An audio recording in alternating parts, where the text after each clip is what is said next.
E estamos de volta com o BBcast, seu podcast de automobilismo e outras nerds. No episódio de hoje vamos falar sobre o GP da Espanha de Fórmula 1. E aqui comigo está a Débora Santos Almeida. Bem-vinda, Débora. Olá, amigos! Sejam bem-vindos a mais este episódio aqui do Boletim do Paddock. E hoje nós vamos conversar sobre o GP da Espanha, que até que foi uma corrida interessante, né? Principalmente que a gente tava pensando que não ia ser lá essas coisas. Mas eu acho que como eu e a Rafa falamos que ia ser uma corrida bem chata, a gente até teve uma corrida bem animada. Exatamente. É uma pena que normalmente a Fórmula 1 às vezes foca muito, mesmo que exista batalha pela primeira colocação, eles ficam ali parados naquela transmissão e não vê as batalhas que está tendo ali no meio do pelotão. Tivemos sim umas briguinhas ali, o Ocon ajudou bastante, o Daniel Ricciardo também, mas é lógico, né? A Espanha, quanto mais a gente malhar esse GP, esse autódromo, mais chance a gente tem aí de poder ver uma outra pista entrando no calendário. Bom, mas antes de prosseguirmos, vamos aos recadinhos da paróquia, que é, como sempre, você se tornar um apoiador. E convidamos você a se tornar um apoiador do Boletim do Paddock através do programa de financiamento coletivo e contínuo do Apoia-se. Esse financiamento auxilia a gente no pagamento dos servidores, da hospedagem do site, dos softwares que nós utilizamos para edição de imagens, vídeos e também dos plugins que estão no site. Então tudo que você verifica no site do Boletim Paddock requer um tanto aí de empenho nosso e também de dinheiro para manutenção do site. Então o pedido de apoio é sempre importante, pois é uma forma de nos auxiliar a manter a qualidade do site. A mesma coisa vale lá para o nosso canal no YouTube. Se você escuta o nosso podcast e ainda não conhece o nosso canal do YouTube, passe por lá no Boletim do Paddock também e se inscreva. Deixa lá o seu curtir em algum dos vídeos e também ativa o sininho para poder receber todas as nossas notificações. Nós realizamos lives de terças e quintas-feiras. Nós também estamos disponibilizando alguns outros vídeos falando mais sobre a Fórmula 1 e também, quem sabe, sobre outras categorias. Então passe por lá e conheça o nosso trabalho. Por lá também tem a possibilidade de se tornar membro e apoiar o nosso trabalho, ajudar também no crescimento lá no YouTube da plataforma, mas também no nosso trabalho de modo geral, tanto aqui no podcast quanto no site e lá pelo YouTube.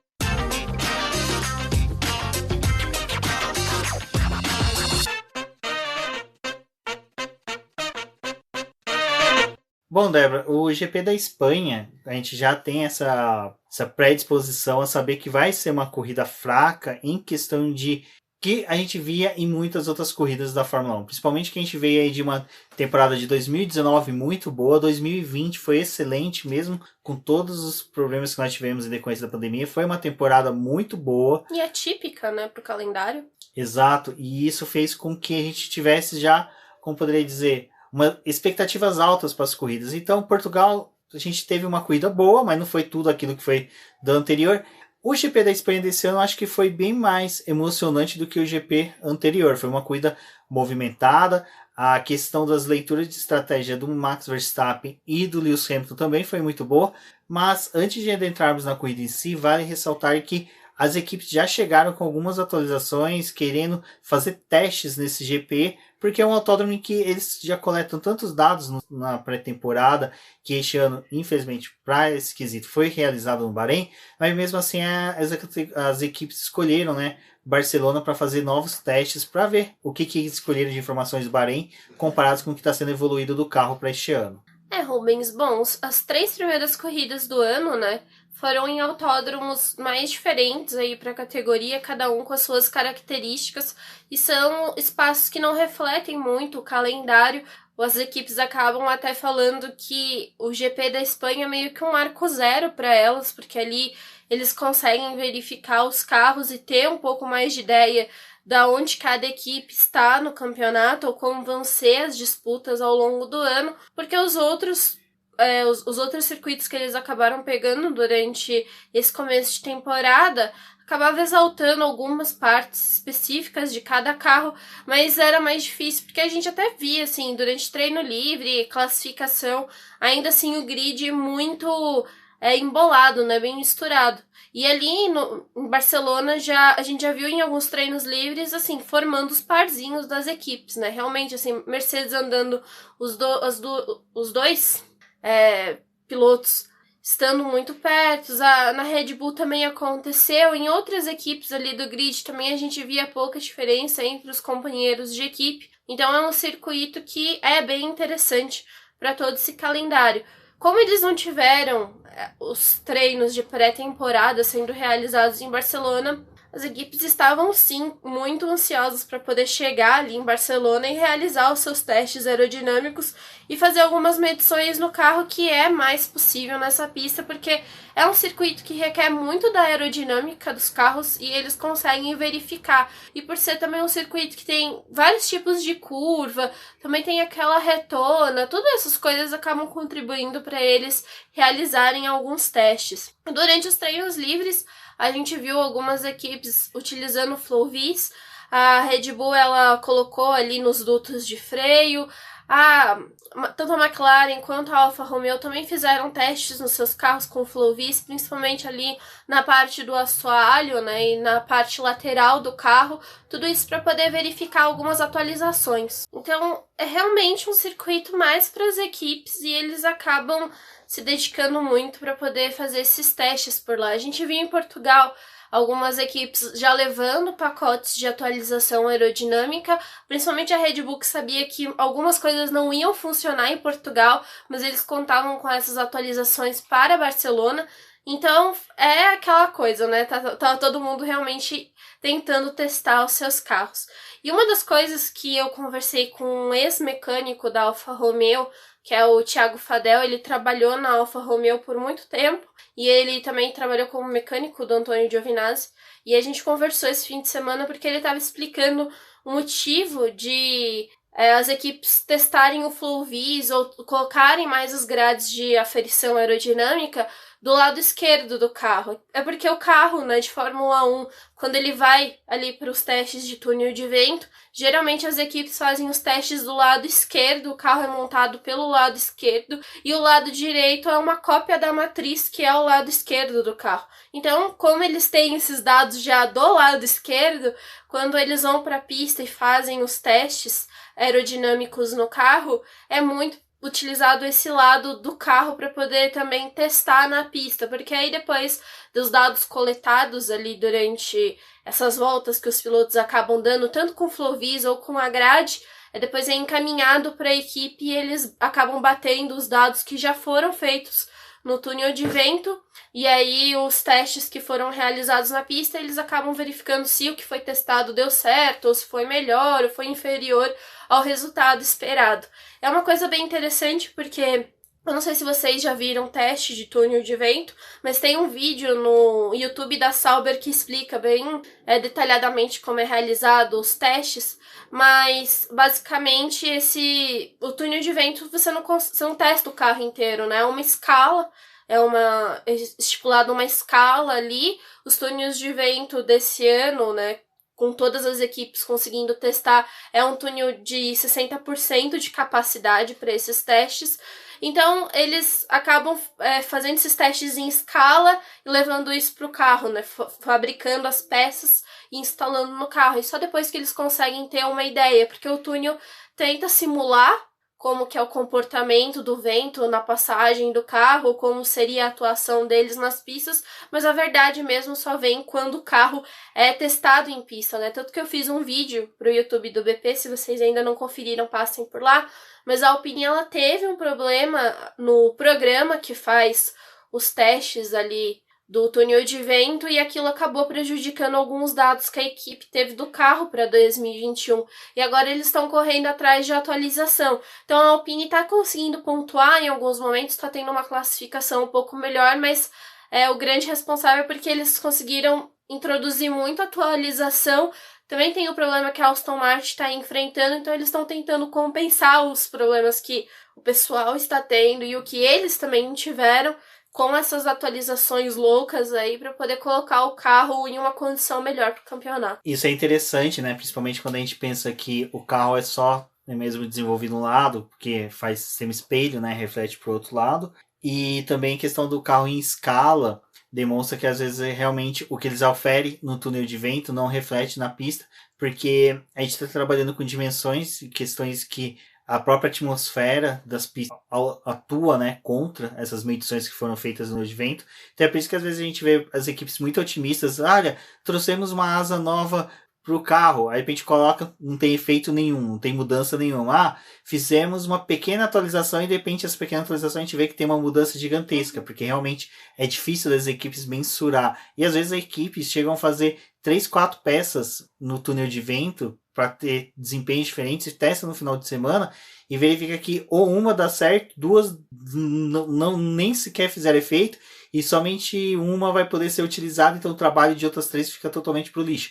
E aí que entra a questão da equipe que tem maior número de recursos, consegue desenvolver melhor, que é o caso que nem um exemplo é a Mercedes, que além de ela ter recurso humano como recurso financeiro, ela pode sim extravasar esses números de testes de peças, levar para a pista e também o número de engenheiros estudando quanto que deve ser feito de mensuração da peça no túnel de vento numa escala reduzida para uma escala 100% na pista, faz com que eles diminuem também o número de testes de volume de peças. Eles possam levar para a pista o menor número de peças, sabendo que aqui no menor número sempre uma vai se destacar mais, comparando com uma outra equipe que tem que fazer 3, 4 peças a mais para poder ter uma resposta viável dessa atualização.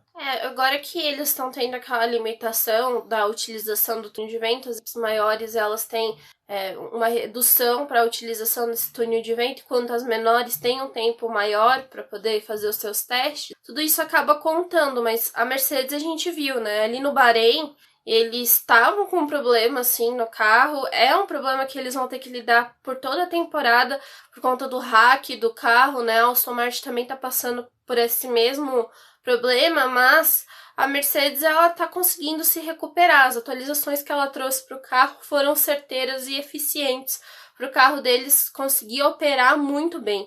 E enquanto a gente tá vendo, assim, as equipes ali do fim do grid acabando tendo, mesmo com mais horas, tendo mais problema, porque não é só a fabricação das peças, né? A Alpine mesmo, isso é uma das coisas que eles estão precisando lidar, que não é só você fazer uma fabricação de várias peças. Eles também precisam de conseguir analisar os dados que eles coletam ali no túnel de vento, porque vem muita informação do comportamento do carro ou de atuação daquela peça, mas se você não tem material para você esmiuçar aqueles dados e analisar, não adianta você ter uma coleta gigantesca de dados, porque não vai te ajudar em absolutamente nada, tanto que a Alpine está precisando rever isso, né? Eles já conseguiram fazer uma boa revisão, já estão trabalhando com isso para 2022, mas ainda é uma questão, né? Para essa equipe, isso também vai ser para outras equipes do grid, principalmente agora com a mudança de regulamento, que vai ser para 2022, esse material de teste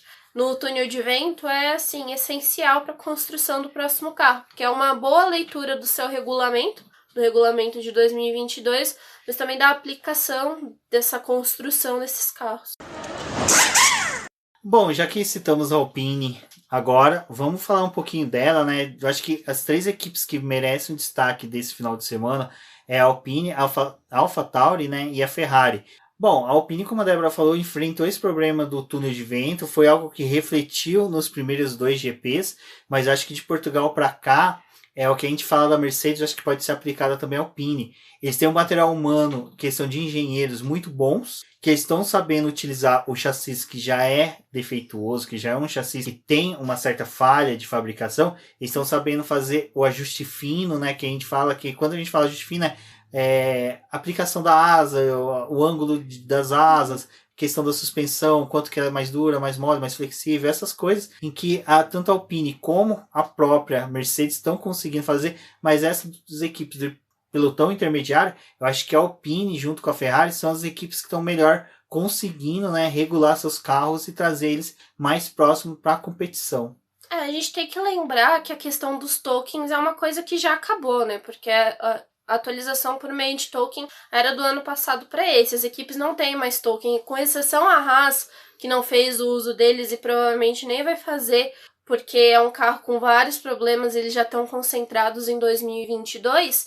Essas outras equipes, Mercedes, AlphaTauri, Alpine, tudo já utilizou seus tokens quando foi o nascimento do carro de 2021. E quando a gente fala nascimento, fez adaptações necessárias do regulamento, né, de 2021 para 2022, e as equipes acabaram usando esses tokens para poder tentar recuperar um pouco da perda da pressão aerodinâmica que os carros iam ter. Então, assim, não tem mais token, eles estão mexendo com as atualizações da forma que eles podem, dentro das peças que são permitidas, ter alguma mudança em atualização, né? Então, a Alpine, eu acho que era um dos casos que a gente estava vendo eles penando no começo do campeonato. Eu mesmo não achava que a Alpine ia ter um desenvolvimento tão expressivo esse ano. Tive eles figurando ali entre 8º, 9º, 10º lugar, conseguindo alguns pontos. E é meio que isso que eles estão conseguindo fazer, porque o carro não é um carro tão bom mais para poder brigar com uma McLaren. Então eles acabam ficando ali, pelo menos estão conseguindo derrotar a Aston Martin, né? Mas acho que a Ferrari, aí também entra a relação com a Alpine de um jeito diferente. Muitas das equipes antes da temporada começar não acreditavam muito nesse crescimento da Ferrari de um ano para o outro. A Ferrari, ela conseguiu crescer, ela tá ali brigando com a McLaren. Agora a gente vê a pequena diferença de 5 pontos entre um time e outro, né? A McLaren ainda é a terceira colocada, mas a Ferrari já encostou neles. Então, tem muito desse desempenho, né? O motor da Ferrari tá funcionando bem. Acho que o carro, eles conseguiram resolver muitos dos problemas que eles tinham também em 2020. Então, eles conseguiram trabalhar as questões aerodinâmicas do carro, e esse motor foi uma combinação que tá dando muito bem. E acho que, além disso, a gente tem 2 bons pilotos na Ferrari, né? Tanto o Carlos Sainz quanto o Charles Leclerc estão fazendo diferença pro time, porque tem os 2 carros pontuando, os 2 carros tentando terminar entre os 10 e derrotando as outras equipes. E isso acho que é algo que a gente vai continuar vendo durante a temporada, né? E vai fazer diferença, sim, para esses times. Exato. Da Ferrari, eu acho que o desempenho mesmo do Charles Leclerc nesse final de semana foi irreparável. Eu acho que o Charles Leclerc, ele é, como nós falamos, um dos pilotos estrelas, vai ser um dos futuros campeões da Fórmula 1. A gente gosta de brincar, Sainz vai ser campeão antes, o Russell vai ser campeão antes, Norris vai ser campeão antes, Mick Schumacher vai ser campeão antes, Mazepin não. Mas o que é interessante do Leclerc é que o cara entrega. Ele conseguiu largar em quarto, terminou a corrida em quarto, quase que fez o meu pódio de aposta, que eu fiz lá a minha aposta que seria Hamilton, Verstappen e Charles Leclerc, porque o Charles Leclerc eu acreditava que ele conseguiria entregar mais do que o Bottas, mas infelizmente o carro da Ferrari cerceou ele de conseguir ter velocidade a ponto de ultrapassar o Bottas. Ultrapassou, mas de manter, né? Porque a gente vai vendo que conforme a corrida vai acontecendo, e antes até mesmo da entrada do safety car ali provocada pelo Tsunoda, mesmo tava ali a disputa, né? Verstappen, Hamilton, aí tinha o Leclerc. O Leclerc já tinha se distanciado muito deles. Então ele já não tinha mais chance nem de chegar no Hamilton e poder utilizar ali asas, essas coisas, né? E quando o Bottas volta a se aproximar dele, ele não tem muito como se defender. E aí ele é ultrapassado de qualquer forma. Mas o Leclerc teve uma boa reação para a largada. O Bottas teve aquela questão ali que, como o Hamilton estava disputando com o Verstappen, ele ficou meio sem espaço, o Leclerc aproveitou. Mas foi um bom piloto, né? Foi uma das coisas que a gente estava conversando lá no nosso grupo de meninas, que é uma coisa que é bem interessante, que a gente vê o Leclerc ali muitas vezes durante treino livre, até mesmo classificação no 4º lugar, né? E isso é uma marca dele que acaba se repetindo muitas vezes. Então, para a corrida foi muito bom ele ter começado no 4º lugar, ter dado aquela pressão ali no Bottas, mas vai mostrando já que a Ferrari está com uma performance muito melhor. Exato, então isso é interessante, né? Porque a gente tem boas perspectivas aí da Ferrari crescendo.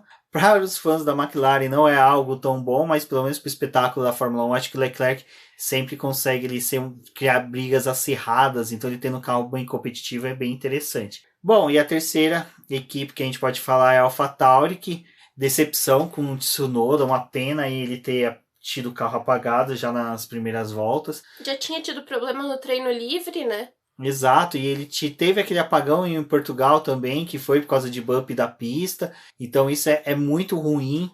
Eu acho que a AlphaTauri tem que ver o que está acontecendo, parece o carro da Dragon do Sérgio Sete Câmara, né? Tem um bump para o motor, então medo da Honda um dia ir para a Fórmula E e entregar motores assim. Mas a da AlphaTauri, só para finalizar, Débora, eu acho que tanto o Tsunoda como o Pierre Gasly ficaram devendo. Eu acho que os dois estão devendo desde o início do campeonato. O Tsunoda ainda é uma coisa que até o Eduardo Casola falou lá no grupo de apoiadores do Boletim. É por isso que a gente fala que é interessante você ser apoiador, que você tá lá no grupo, você participa dessas discussões e é bem legal que às vezes a gente tem visões diferentes. Ele falou que a gente estava sendo muito imediatista, né? Querendo, né?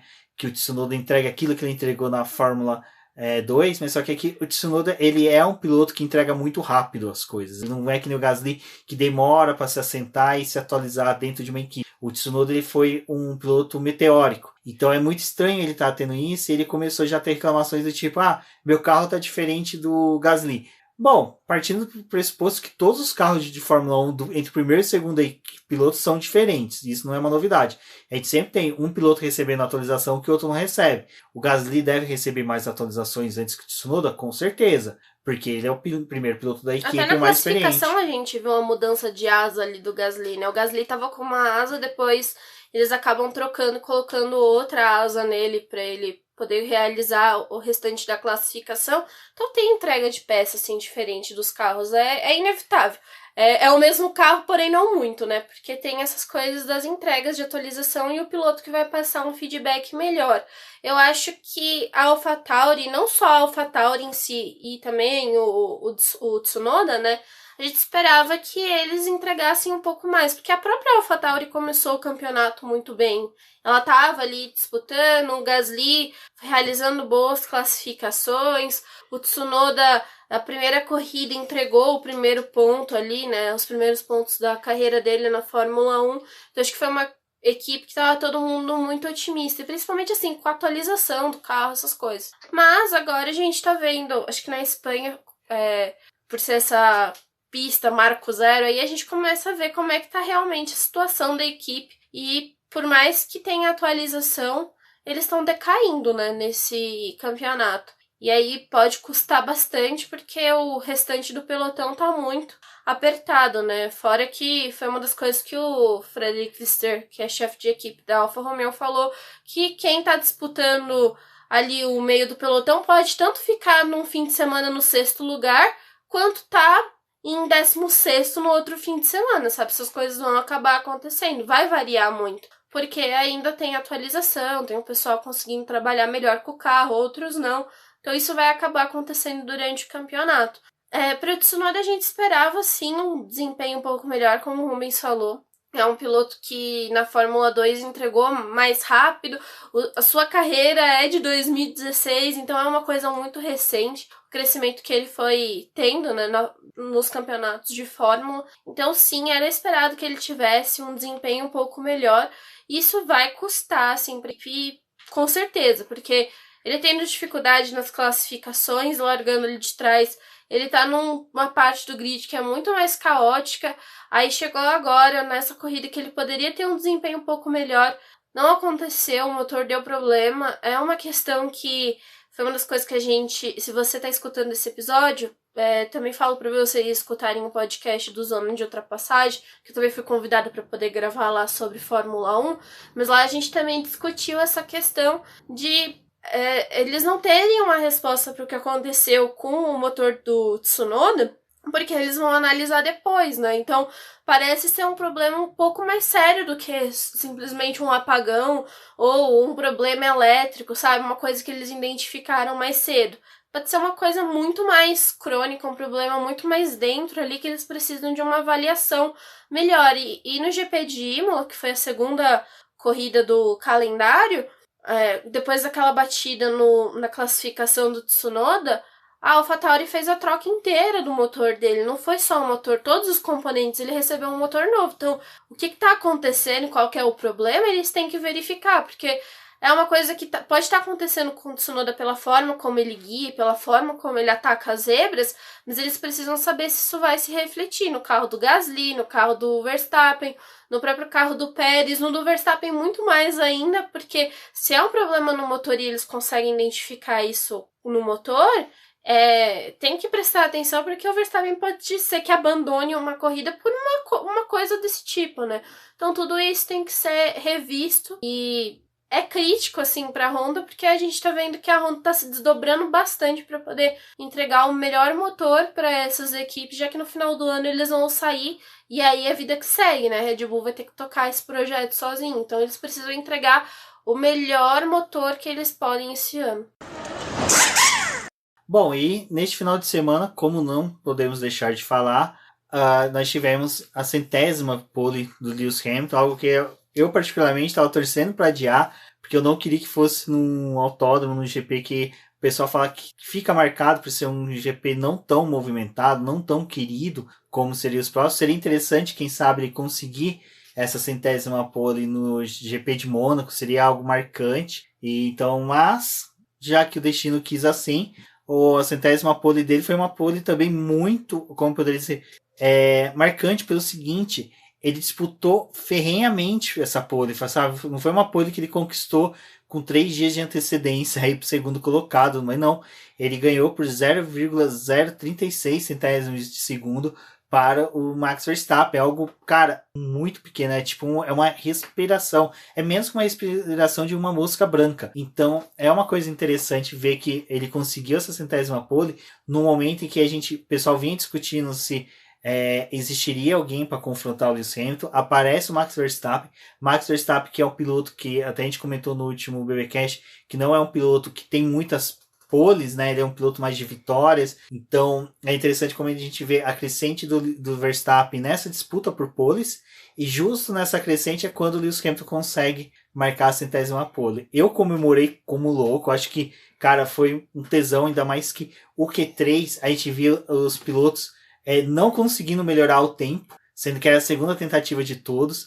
Então, assim, todos virando já na casa abaixo do que foi a pole, e até mesmo você via os setores tudo amarelados, né? Nenhum fez o setor verde. Então, isso foi bem interessante e foi muito legal, porque, como eu falei, ver o Lewis Hamilton, tuitei na verdade, né? Ver o Lewis Hamilton fazer a 100ª pole para mim é muito significativo, porque eu vi ele fazer todas as poles da carreira. Então para mim é muito marcante poder ter visto aí 14 anos, né, de carreira dele, ele ter conseguido fazer essas poles. É engraçado como a gente consegue lembrar também que, pelo menos a minha geração, viu todas as poles do Michael Schumacher e viu a poles também do Sebastian Vettel, que são 3 pilotos, citando agora, que estão entre os 4 maiores pilotos com pole, sendo que Ayrton Senna está em terceiro lugar, e ainda em quinta tem a menção honrosa a Jim Clark, né, que, porra, sabe, Jim Clark, piloto década de 60, tem 33 poles, ou seja, não é uma coisa tão fácil de obter quanto seria hoje, umas 33 poles. Então, acho que é muito bacana a gente ver que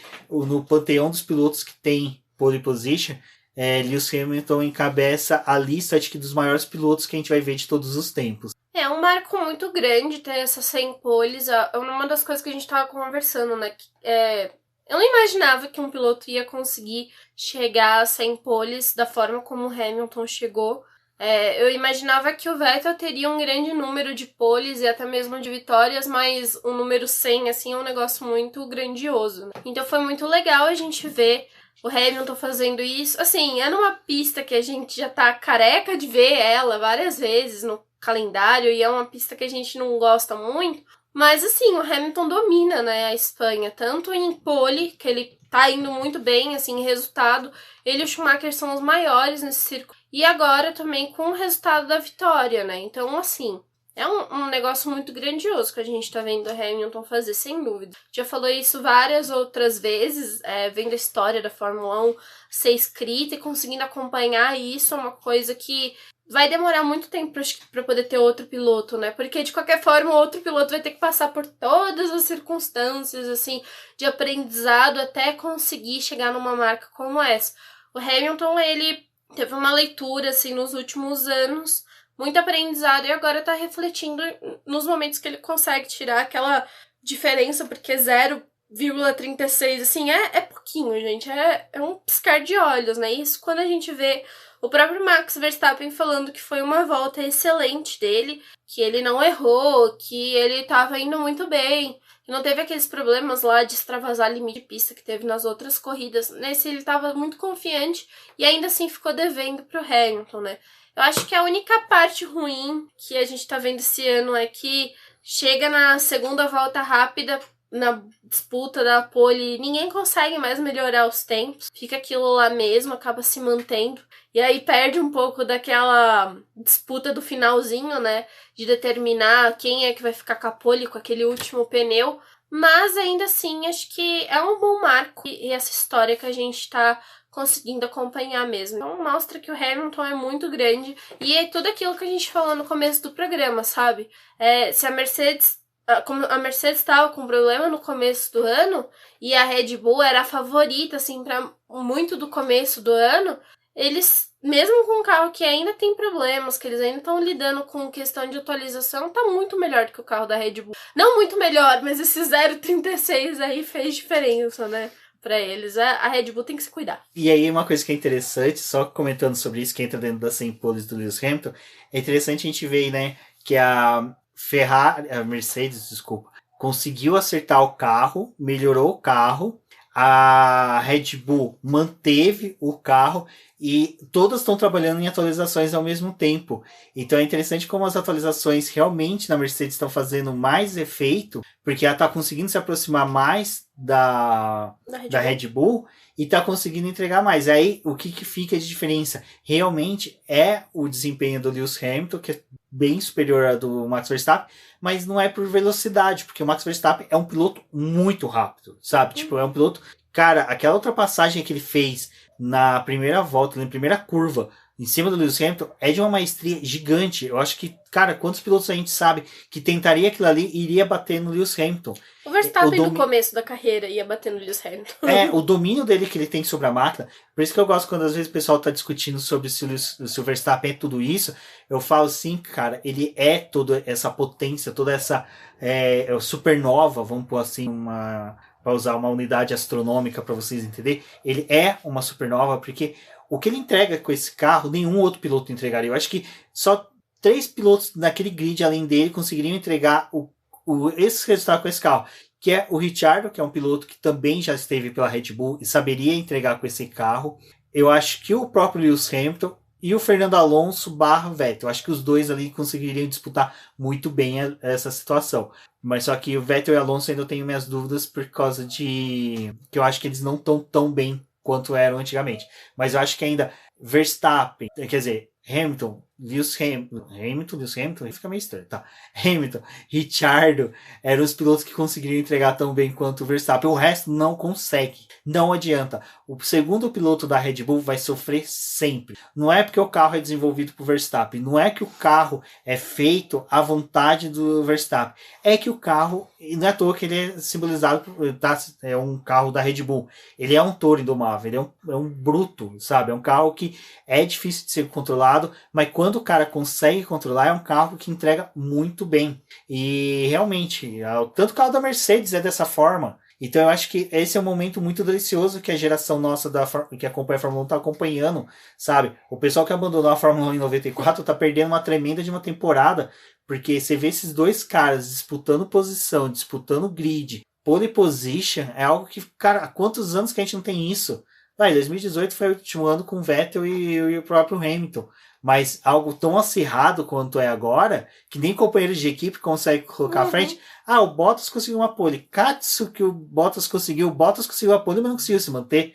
Grande vantagem é essa. Mas enfim, eu acho que é legal pra galera curtir o momento, sabe? Rivalidades à parte, é conseguir acompanhar esses dois e ver que a corrida foi interessante na leitura de estratégia e briga que os dois tiveram em pista. O Pérez, ele mesmo falou, né? O carro da Red Bull é muito bom, é muito rápido, mas ele ainda tá aprendendo a controlar esse carro. E mesmo tendo classificações um pouco mais complicadas ali, o Pérez, né, na corrida, ele sabe que ele vai ter potência para poder ultrapassar o adversário e ir subindo, né? Então, pelo menos isso ele consegue contar com esse carro. E tá aprendendo mesmo, é difícil.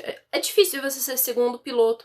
Acho que em qualquer equipe, mas nessas que tem características tão específicas, fica muito mais complicado. E é a disputa de 2 pilotos muito grandes. Eu acho que o que vai acabar fazendo diferença em resultado é mesmo a experiência do Hamilton, que já passou por muita corrida, que já conhece muita coisa. O Verstappen completou 100 GPs agora, né? Como é que a gente ia imaginar que ele ia completar só 100 GPs agora? Então, é uma coisa que acaba fazendo diferença, né? O Hamilton tem muito mais experiência na categoria, com carros diferentes também.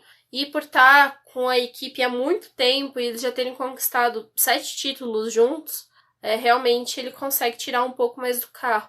Era uma das coisas que a gente estava conversando até em live no BP. Porque ali no Bahrein, o Hamilton estava reclamando bastante do carro e agora ele está mais confiante, né? Eles estão conseguindo contar mais com esse carro e entender muito melhor para poder operar ele de uma forma diferente. Eu falei. McLaren vai moscar no terceiro lugar dos construtores. Tá moscando. Bem que nesse final de semana a gente pode falar que os dois pilotos entregaram muito bem. Lando Norris foi prejudicado, né? Porque o cabeçudo lá de ovo soviético me fez a merda de fechar ele ali na curva 14, né? Fechou ele, impedindo ele ali no engarrafamento do McDonald's da Fórmula 1 para poder não dar a abertura de volta dele. Obrigado, Stroll, que foi o único gênio que conseguiu fazer o contorno ali por dentro da chicane, então demonstrou que alguém tem consciência, né? Você vê, de 2 milionários, né? A gente teve um consciente, o outro totalmente noiado, mas qual que é o ponto ruim do que aconteceu com o Norris? Até a Débora vai poder explicar melhor a questão, porque tratando-se de pneus, ela tem muito mais know-how do que eu para falar, é que com aquele erro do Mazepin que atrapalhou o Norris fechou uma volta muito baixa, mas ainda se mantendo pro Q2, mas só que ele começou a perder, né, posições com chance ali de ficar fora do Q2. Ele teve que abrir mais uma volta rápida, então teve que gastar mais um pneu macio de faixa vermelha, o que acabou tirando esse pneu do Q3 dele, e o que fez com que ele chegasse ao Q3 somente com um jogo, podendo fazer só uma tentativa, enquanto que os demais todos iam poder fazer mais de uma tentativa. Então isso prejudicou ele muito na corrida, porque ele já conseguiu, ele não largou tão bem quanto foi o Ricciardo. A gente tem um problema que na Espanha não tem como você contar com outro pneu a não ser o macio para classificação. Em outras pistas, né, é possível até tentar uma volta com pneu médio e buscar uma melhor posição ali para poder largar com esses pneus. Mas na Espanha é muito difícil começar com o médio e o macio é a melhor opção. Então por isso que de 19 pilotos, de 20 pilotos, 19 largaram com pneu macio. Só a Alfa Romeo que foi ali pro lado do Raikkonen, né, que acabou instalando o pneu médio para ele começar a corrida. Então essa volta ali do Norris, quando a gente tá falando de um grid que tá muito apertado e essa forma de acabar queimando o pneu sem necessidade, acaba prejudicando todo o restante da classificação, né? Porque se você tem que dar 2 voltas com o pneu e acaba estragando ali no começo, né, na sua melhor chance, é mais difícil de você conseguir uma posição melhor. E ali na Espanha a gente tá falando de uma pista que a qualquer momento o vento pode mudar de direção. É uma pista também que o vento acaba mexendo muito com os carros. Então é aquela coisa, né? O melhor trecho que você pega ali da pista limpa para conseguir sua volta é o que você tem para poder garantir, porque pode ser a sua única chance. Então o Norris acaba pegando tanto o Mazepin, mas aquele tráfego ali no trecho final da pista, ele estava em volta rápida, acabou se perdendo ali, não conseguiu fechar uma volta boa e ele volta para os boxes para poder tentar mais uma vez para conseguir permanecer na classificação. Na Espanha, como a gente já tinha discutido na live de preview lá do BP, é importante você se classificar bem, tanto para as equipes terem uma chance melhor, né, de trabalhar a estratégia e não precisar contar muito com ultrapassagem, porque ultrapassar é muito complicado nessa pista. Então o Norris acabou realmente tendo mais dificuldade. Assim, os dois carros da McLaren, no fim das contas, acabaram ganhando uma posição apenas com relação à sua posição de largada, mas é um circuito, assim, muito difícil mesmo, e a classificação era o melhor possível, né? Então, provavelmente, o Norris poderia ter uma chance de largar melhor se não tivesse acontecido isso, quando ele foi atrapalhado pelo Mazepin, né? E o Mazepin, no final das contas, ainda foi punido, ganhou perdeu mais um ponto da superlicença, segundo ponto em 4 provas, e tá somando aí, né? Mais um seu problema na Fórmula 1. Tirando uma questão de média, a gente pode torcer que pelo menos até o final da temporada ele consiga os 12 pontos, né? Que seria interessante aí ver ele fora, porque como eu falei, sair por vontade própria, sair porque ele é destruído pela mídia, pelos fãs, não vai acontecer. Vaso ruim não quebra. Mas todo vaso que sempre vai à fonte, um dia volta quebrado, um dia pode acontecer e perder os pontos da superlicença é algo que não tem como ele remediar, não tem como ele brigar. Perdeu. Então é interessante a gente ficar nessa torcida, porque a gente já viu todos os problemas que ele traz para a Fórmula 1, né? Ao ponto do Toto Wolff ter que entrar no rádio reclamação. Agora é legal, né? Que a gente tem o rádio reclamação lá na Fórmula 1, que ouve o rádio dos chefes de equipe reclamando com os diretores de prova sobre algum fato que aconteceu na pista, né? Pede pra esse cara sair da frente. Eu só acho que se fosse da Fórmula 1 na Globo, quem teria que fazer a leitura do rádio, a tradução do rádio tinha que ser o Rafael Portugal, sabe? Seria muito interessante, né? Mas como o Brasil tá lascado, a gente vai ter que ficar ouvindo o Sérgio Maurício falando besteira novamente. Mas o Ricardo foi isso, né? A gente teve o final de semana que ele entregou bem. Eu acho que dentro da evolução dele, dentro da McLaren, foi um bom resultado. É interessante que no GP passado eu desci a lenha nele, depois a Denise, nossa apoiadora e autora de colunista aqui no BP, me corrigiu e falou com a gente lá na live, falando que o Richard, ele tá tendo dificuldades com os freios, teve dificuldade com o freio no pit stop, por isso que o pit stop dele também foi demorado, e parece que já tá se acertando, e era uma previsão que eu tinha boa pro GP de Barcelona, porque é aquilo que eu comentei.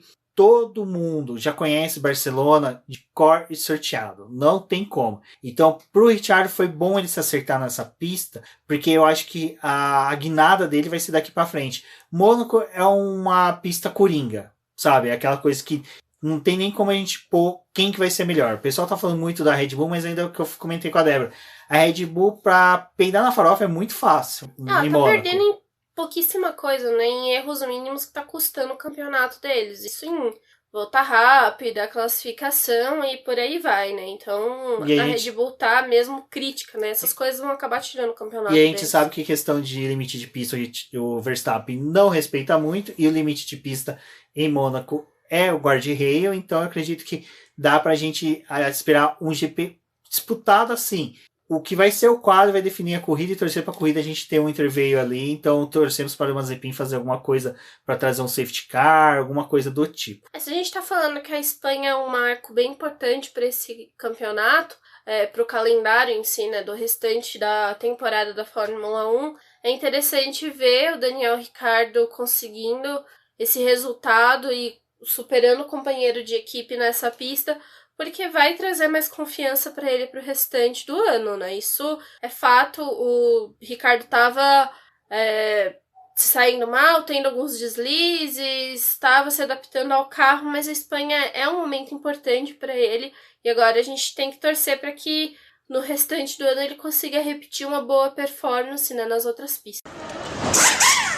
Bom, nós falamos, né, da 100ª pole do Lewis Hamilton, mas como não falar da vitória dele? A vitória dele que foi esmagadora sobre o Max Verstappen, e infelizmente o Max Verstappen ficou vendido a essa estratégia da Mercedes, mas daí é uma coisa que no final de semana de domingo para hoje, eu fiquei assim, gente, o pessoal tá falando que foi uma estratégia que surpreendeu a Red Bull, que foi uma estratégia que a Mercedes tirou da cartola. Não! Vocês não assistiram o GP do ano passado, não? Exato, ano passado eles fizeram isso. E a própria Red Bull fez a mesma estratégia que a Mercedes. Acontece que a Red Bull, não sei da onde que eles tiraram a genialidade de queimar pneus médios nos treinos livres. Então, enquanto que o Toto Wolff pegou e falou assim, gente, tá vendo meu banquinho? Substitui ele. Pega 4 pneus do Lewis Hamilton, coloca aqui que eu vou sentar em cima, esses 4 pneus a gente vai usar na corrida. Ninguém olha, ninguém coloca a mão. E esse foi o problema. A Mercedes não fez isso. Quer dizer, a Red Bull não fez isso. A Red Bull, ela gastou todos os pneus médios no treino livre e no treino classificatório. Então ela não sobrou nada para ela. Então o Max Verstappen não tinha pneus novos, né? E uma coisa que até a Débora aqui me corrigiu enquanto que eu acertava aqui o áudio, era que na verdade, nem pro treino classificatório a Red Bull tinha pneus médios novos, porque ela gastou tudo nos treinos livres. Então não tinha como, sabe, reagir à Mercedes. E ela acho que acreditou piamente que a Mercedes ia para uma estratégia somente de uma parada, sabe? E, cara, é muito estranho você ter um final de semana com erro de estratégia da Red Bull, e a Mercedes, ela só manteve a estratégia do ano passado. Ela não criou nada de novo, ela não tirou um coelho da cartola, ela não foi aquele malabarismo que todo mundo fala. Ela só repetiu o que ela fez na temporada passada. E era algo que já era previsível. Em Barcelona, a maioria das vezes você tem que ser conservador nas estratégias, porque você não tem muito a oferecer nessa corrida. Só se tiver uns 3 safety car para você tentar fazer alguma coisa. Mas um safety car só não modifica a sua estratégia, não faz você tirar uma estratégia nova da cartola. Vamos lá, o que aconteceu aí com a Red Bull. Ela vai para a corrida com um set de pneu médio guardado para a corrida. Ela tem também um set de pneu duro e tem os pneus macios, 3 macios usados e um macio novo para fazer a corrida. É essa a configuração que a Red Bull tem. Dentro de todo o cenário que a gente tem em Barcelona, todas as equipes tinham pelo menos um pneu duro para a corrida. Mas o pneu duro não é utilizado nessa pista, assim, de forma alguma para a corrida, porque é um pneu muito difícil de você lidar. Tem a questão do aquecimento, a gente teve o fim de semana dos treinos livres um pouco mais quente, mas quando chegou na corrida as temperaturas tinham caído um pouco e esse é um composto muito difícil para você poder aquecer e trabalhar com ele durante o fim de semana. O pneu macio tem um problema muito grande nessa pista porque ele consome muito rápido. Ele, assim, consome rápido porque a gente tá falando de uma corrida 66 voltas em que a gente vai lidar mais ou menos com 2 pitstops, que é o ideal para a Espanha, e você vai fazer a troca de pneu a cada 20 voltas. Então é mais ou menos isso que acontece durante o fim de semana da Espanha. No ano passado, a Mercedes e a Red Bull trabalharam com a largada, com pneu macio e 2 sets de pneus médios para poder terminar a corrida. Tanto que no ano passado, é a mesma configuração desse ano, a mesma coisa que está acontecendo, que a Pirelli, por conta da pandemia, ela decidiu que ia ter uma quantidade X de pneus para eles usarem esse ano, que não ia ter aquela coisa das equipes fazerem as suas escolhas de quantos pneus queriam de cada um. Então, eles já sabiam que eles tinham que guardar pneu para o restante do fim de semana, assim como está acontecendo em todas as corridas. A Mercedes, quando ela fez ali os treinos livres, que tem aquele momento em que as equipes acabam verificando qual que é o melhor pneu para eles trabalharem durante o fim de semana, fazem aqueles long runs que são tanque cheio, mais tempo na pista para poder verificar a durabilidade dos pneus, traçar as estratégias para o fim de semana. A Mercedes já tinha percebido que o carro deles estava se comportando melhor com o pneu médio, eles não iam usar o pneu duro, então para que ficar gastando aquele pneu ali, não tinha necessidade, verificaram os macios. A Red Bull, pelo seu lado, ela acabou queimando um jogo a mais de pneus médios, então quando chega na classificação, a gente tá falando de uma classificação que foi executada com pneus macios, né, todo mundo precisando desse composto para poder tentar uma volta rápida. A Alfa Romeo, no momento do Q2, ela mandou Giovinazzi com pneu médio, assim, não fazia muito sentido, porque já é um carro muito devagar para eles tentarem pneu médio e conseguir uma volta, então já é uma situação muito complicada. De qualquer forma, a Red Bull ela tinha que ter trabalhado na configuração de segurança deles, que era a estratégia do ano passado, guardar um pneu para poder usar durante a corrida, porque aí a gente pega a tabela que a Pirelli publica, né, depois da classificação, do que sobrou para as equipes usarem na corrida. A Mercedes, ela tinha, cada um dos seus pilotos tinha 2 jogos de pneus médios, um usado e um novo para poder fazer a corrida, e a Red Bull já não tinha. Então, não foi uma estratégia mirabolante, uma estratégia, uau, que surreal, o que eles fizeram. Não, assim, a Mercedes, ela foi na segurança e se deu bem. A partir do momento que o Verstappen não tinha mais um pneu médio, ele ia ter que parar 3 vezes, ele ia ter que colocar 2 sets de pneus macios, que era o que ele tinha disponível, porque o duro eles não iam usar de qualquer forma. Ele ia acabar perdendo mais rendimento do que qualquer outra coisa. Fazer parada nos boxes é muito arriscado, a gente sabe, porque por mais que a Red Bull ela seja muito boa, a primeira parada que o Verstappen faz nos boxes é uma parada ruim, dentro dos padrões Red Bull e pro que estava acontecendo na pista, tanto que naquele momento, se o Hamilton reagisse, né, depois da volta 24, que foi quando o Verstappen parou, ele tinha grande chance de voltar na frente do Verstappen, porque a parada do Verstappen foi ruim. Mas o Hamilton permanece por mais 4 voltas na pista, só vai fazer a primeira parada dele na volta 28. E aí também tem depois, né, que aquela coisa que realmente faz a diferença da equipe, o piloto ter uma experiência, que o Hamilton falou, não tinha como fazer uma corrida com uma parada só na Espanha. A gente vai pra Espanha certo de que vai ter 2 paradas pra gente realizar. Então, ali, quando começam as paradas, a Mercedes já sabia que ela ia vencer em estratégia, porque ela estava dentro da estratégia de segurança, uma coisa que a Red Bull não tinha como fazer. Pro Verstappen, na minha leitura de corrida, ficou complicado para ele, não só pelo Hamilton, mas pelo Bottas também, porque se ele reagisse à parada do Hamilton naquele momento para colocar o pneu macio, que era a única coisa que ele tinha, ele ia voltar atrás do Bottas. E aí ele fica naquela coisa, né? O Bottas, ele teria que entregar a posição pro Hamilton, mas pro Verstappen, dane-se. Ele tá aí para poder atrapalhar a corrida do Verstappen. Ele com o pneu macio, tentando tirar tempo para chegar no Bottas, ele ia desgastar o pneu macio dele e o Hamilton ia ter mais borracha de qualquer forma pro final da corrida, porque ele ia estar de médio. Como foi a opção que a Red Bull optou, o Verstappen também não ia ter pneu pro final da corrida, porque ele estava com o médio com mais voltas e ele ia bater com o Hamilton, né, em pneu médio com menos duração de tempo em ação. Então, assim, a resposta da Red Bull levava para um mesmo lugar. O Verstappen, ele ia perder a posição dele de qualquer forma, ou optando por 3 paradas e andando só com o pneu macio, ou permanecendo na pista e esperando o Hamilton chegar nele e realizar a ultrapassagem e evitando um duelo maior ali com o Bottas. Então, assim, a estratégia da Red Bull foi horrível. Eles pecaram de não ter guardado mais um pneu médio para o Verstappen ter para contar na corrida. Exato, e aí também é o momento que a gente fala que quando tem um piloto que nem o Bottas que perguntou: mas qual estratégia que eu tenho agora para poder disputar a posição, ou tentar vencer, ou tentar ficar em segundo lugar?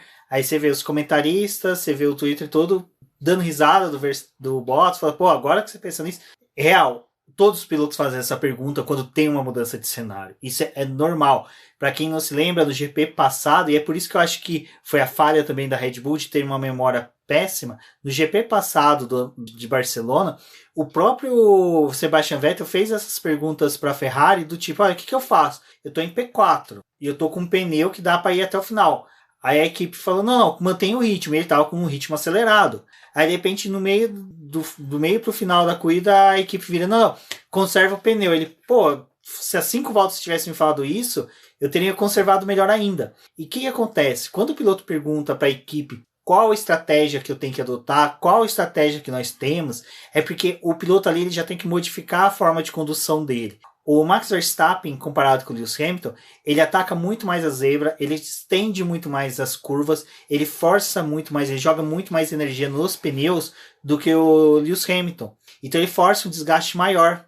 Então na hora que houve a mudança de cenário que a Mercedes trouxe com o pit stop do Lewis Hamilton, o Verstappen já estava vendido a um pneu em que ele já estava desgastando muito, sabe? Então ele não tinha ainda mais como optar de mudar para uma mudança de que poderia conservar os pneus, e até que ele ficou naquele debate com a equipe, olha, o que eu faço?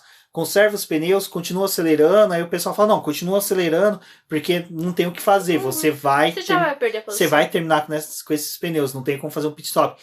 E o Bottas foi a mesma coisa, quando ele pergunta para a equipe, o que eu faço? É justamente porque a equipe tem muito mais recursos do que o piloto para poder traçar uma estratégia melhor para ele. Aí vocês, mas simulação, né? Exato, tem as simulações de corrida, tem as informações que a equipe tem, que ela sabe quanto já desgastou daquele pneu, porque os pneus, a área interna da roda e também os retrovisores do carro da Mercedes, vocês veem, eles têm os sensores que miram na roda, nos pneus, justamente para saber o consumo que tem esses pneus. Tem na asa dianteira também sensores mirados no pneu que observam o desgaste dele, então eles conseguem ter uma mensuração de quanto que aquele pneu ainda vai resistir. Então ele consegue traçar uma estratégia melhor para o piloto. Então é por isso que tem essas perguntas que às vezes o pessoal, o piloto não sabe? Não, às vezes ele não sabe, ele está vendido a situação ali. Então ele vai ter depende de como que os outros pilotos também estão lidando com o seu jogo, né? E eu acho que uma das coisas assim que o Verstappen poderia... não poderia ter vivido esse ano, mas viveu nessa 4ª corrida do ano e assim, vai prejudicar ele pro resto do ano, ele deu brecha pro Hamilton estudar a corrida dele inteira. Porque o Hamilton ficou muito tempo atrás do Verstappen em campo de visão. Tipo, não foi aquelas distâncias mirabolantes em que você não consegue ver o piloto que tá na sua frente. Até pode dizer que o Lewis Hamilton retardou a ultrapassagem dele sobre o Verstappen para poder estudar, para estudar ele, porque se a gente pensar, na hora que ele chegava no retão, ele jogava pro lado para ver como o Verstappen ia comportar. E só na quarta vez, se eu não me engano, que ele fez isso, que foi a ultrapassagem, ele viu que o Verstappen comporta de uma forma. Então ele consegue tirar ideia. E o próprio Hamilton falou isso. Falou, gente, para mim foi uma corrida enriquecedora. Eu aprendi mais a como economizar pneu. Aí você explode a cabeça e fala, caraca, o cara tá na 100ª pole, 98ª vitória, e o filho da mãe ainda tá aprendendo mais. O que mais esse cara consegue aprender? Imagina o dia que o Lewis Hamilton foi escrever o manual básico de pilotagem. Ele vai escrever um pergaminho do Mar Morto, ou Biblioteca de Alexandria, só de ensinamentos de como conduzir um carro de Fórmula 1. E é isso que a gente fala. O Lewis Hamilton tem uma leitura de pista muito mais rápida, e então um tweet meu que eu gostei, que eu soltei na hora, foi: o Lewis Hamilton entrou na mente do Max Verstappen. Porque com a estratégia que o Lewis Hamilton seguiu da corrida passada, ele só tinha que conduzir o carro, só manter o carro na pista. Enquanto que o Max Verstappen e a Red Bull tinha que pensar numa estratégia, pensar em modo de condução, o que fazer e o que deixar de fazer.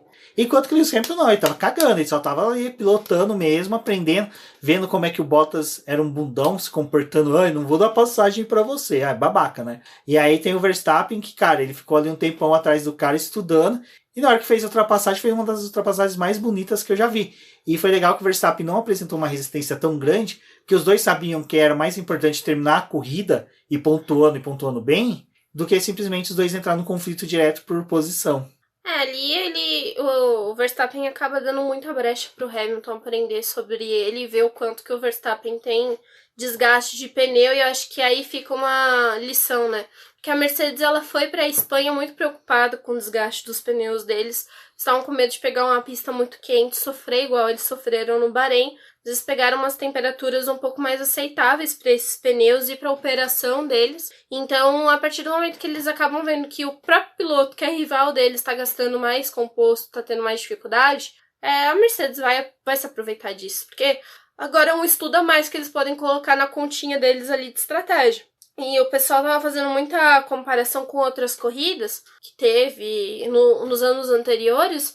Assim, para mim fica o mais próximo, que é o Bahrein, sabe? O Bahrein do começo desse ano. Porque ali a gente vê o Hamilton liderando, o Verstappen com chance de chegar no Hamilton para poder ganhar a corrida.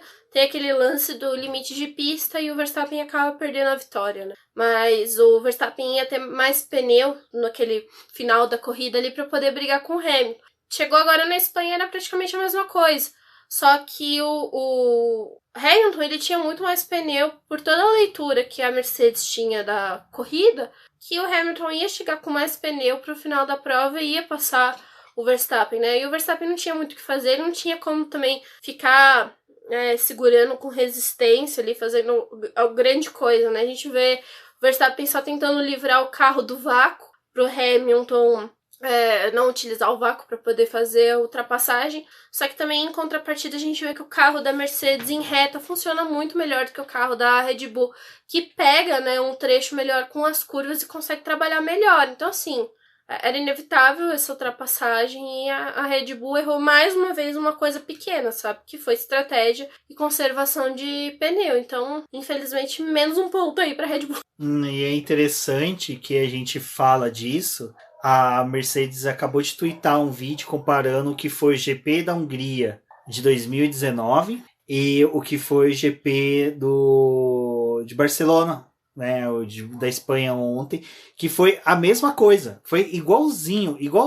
Até a ultrapassagem do Lewis Hamilton sobre o Max Verstappen foi igual, não tem diferença. Então é aquela coisa, o Max Verstappen, ele tá sofrendo, é lógico, não duvido que quando ele tá atrás do Lewis Hamilton, ele não estude, né? É aquela coisa, o pedrador.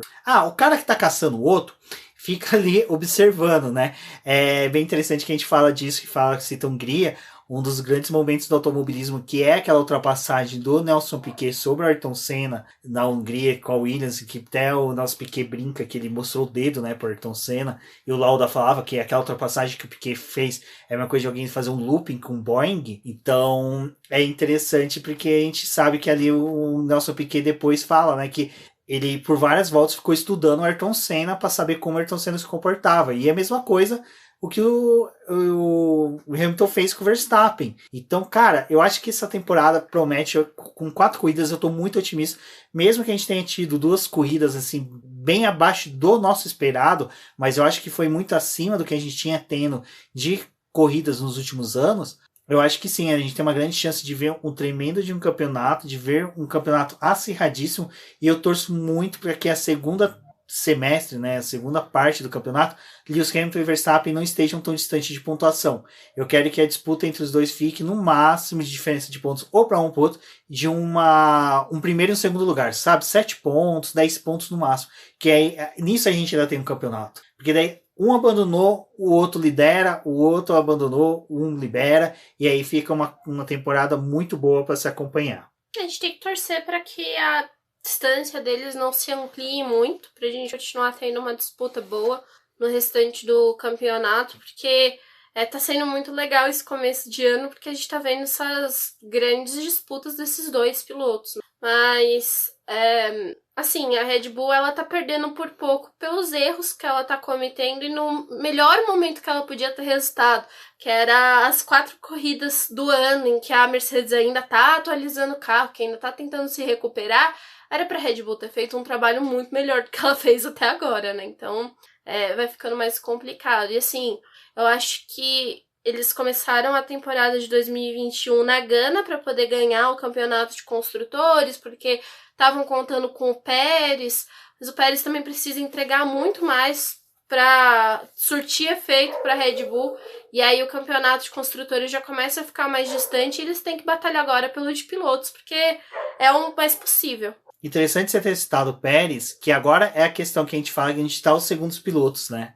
Um dos motivos da Red Bull não ter feito a resposta do Verstappen era porque o Verstappen voltaria atrás do Bottas e teria dificuldade, e o Pérez era o piloto para estar ali próximo do Bottas, porque na hora que o Lewis Hamilton fizesse o pit stop, ele ia voltar atrás do Pérez. E o Pérez não é o Ocon que joga o Lewis Hamilton para fora da pista. É um piloto que dificulta a ultrapassagem, com certeza. O Pérez transforma o carro dele de Fórmula 1 num Fórmula Truck, um carro, uma carreta. Então é difícil de ultrapassar. Então é nesse ponto que quando a gente pega no pé do segundo piloto da Red Bull, é que o cara tem que estar próximo. O cara tem que marcar. Ser no máximo, meio segundo mais lento que o Verstappen. Acima disso, o cara não merece aquela posição. E o Checo, gosto muito dele, vejo ele como um dos melhores pilotos latino-americanos que a gente já teve fora dos brasileiros. Vamos pôr dessa forma, né, para não me comprometer.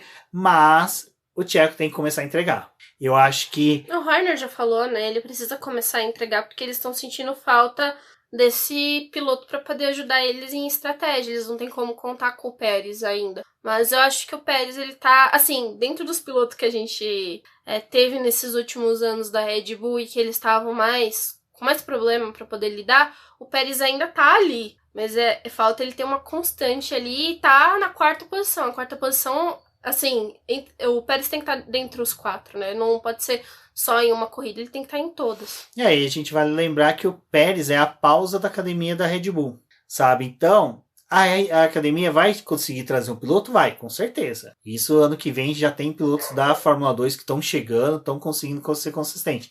Mas a questão é, o Pérez mereceria uma renovação de contrato? Ele não tem que entregar para tanto? Bom, agradeço a todos que ouviram o BBcast até aqui, muito obrigado. E é interessante que eu e a Débora ficamos com dúvida, né, de pauta, mas só que de repente quando você para olhar, você tem uma pauta boa para fazer um podcast mesmo com um GP assim, não tão, como poderia dizer, glorioso como foram os demais. E é como eu comentei com as meninas lá do Q3 Podcast no Twitter, né, Corrida Calma, né, que faz os bons podcasts, porque a gente consegue extrair assuntos que às vezes fica oculto que uma corrida pode atrapalhar. Às vezes, se a gente tem muita disputa, tem acidente, tem briga, tem treta na pista, a gente não consegue discorrer de outros pontos, como foi interessante esse bate-papo sobre pneus, sobre como a escolha de pneus nos treinos livres pode influenciar na corrida e como às vezes a estratégia a mais conservadora pode aparecer ser a mais inteligente, a mais perfeita para um final de semana.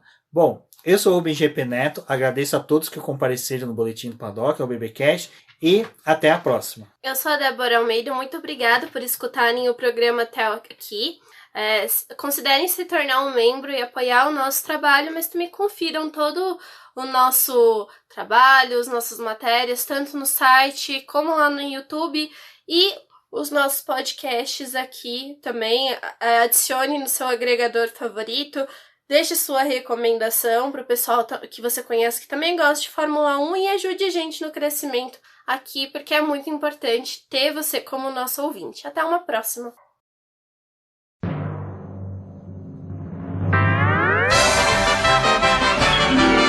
E agora vamos agradecer nossos apoiadores, aqueles que auxiliam o Boletim do Paddock através do financiamento coletivo e contínuo do Apoies. E são eles: Ricardo Bannerman, Maia Barbosa, Eliezer Teixeira, Luiz Fex, Arthur Felipe, Rafael Celone, Will Mesquita, Antônio Santos, Rogério Furano, Helena Lisboa, Cássio Machado, Carlos Del Valle, Bruno Vale, Eric Nemes, Bruno Shinozaki, Alberto Xavier, Will Bueno, Ricardo Silva, Beto Corrêa, Fabrício Cavalcante, Arthur Apóstolo, Sérgio Milano, Melquiades Veloso, Micael Souza, Ezequiel Bale, Silney Messi, Rafael Arilho, Rafael Carvalho, Fábio Ramiro, Lauro Vizentim, Maria Ângela, Thaís Costa, Rafael Catelã, Jane Casalec, Carlos Eduardo Valese, Tadeu Alves, Paula Barbosa, Ale Ranieri, Leandro Nogueira, Bianca Mês, André Brolo, Bruno Lima, Ivan Grego, Maicon Tavares, Thalita Santos, Diego Machado, Gabriel Sawaf, João Guilherme, João Rai e Gustavo Frigoto. Muito obrigado a todos aqueles que apoiam o Boletim do Paddock e auxiliam no nosso desenvolvimento e crescimento. E se você quer apoiar também o Boletim do Paddock, entre em contato com a gente através dos nossos perfis oficiais ou acesse o link apoia-se.com/Boletim do Paddock e lá você terá as opções de apoio ao Boletim do Paddock. Um forte abraço e obrigado. Isso é tudo, pessoal.